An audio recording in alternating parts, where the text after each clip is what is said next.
السلام علیکم ورحمۃ اللہ وبرکاتہ۔ اعوذ باللہ من الشیطان الرجیم۔ فَأَمَّا الْإِنسَانُ إِذَا مَا ابْتَلَاهُ رَبُّهُ فَأَكْرَمَهُ وَنَعَّمَهُ فَيَقُولُ رَبِّي أَكْرَمَنِ وَأَمَّا إِذَا مَا ابْتَلَاهُ فَقَدَرَ عَلَيْهِ رِزْقَهُ فَيَقُولُ رَبِّي أَهَانَنِ۔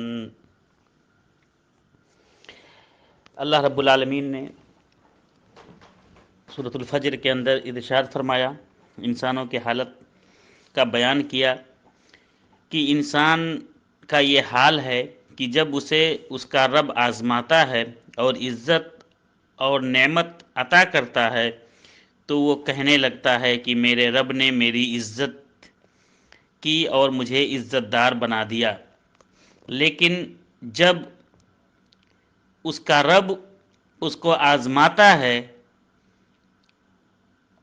اس کی روزی تنگ کر دیتا ہے تو وہ کہنے لگتا ہے کہ میرے رب نے میری اہانت کی، مجھے ذلیل کیا۔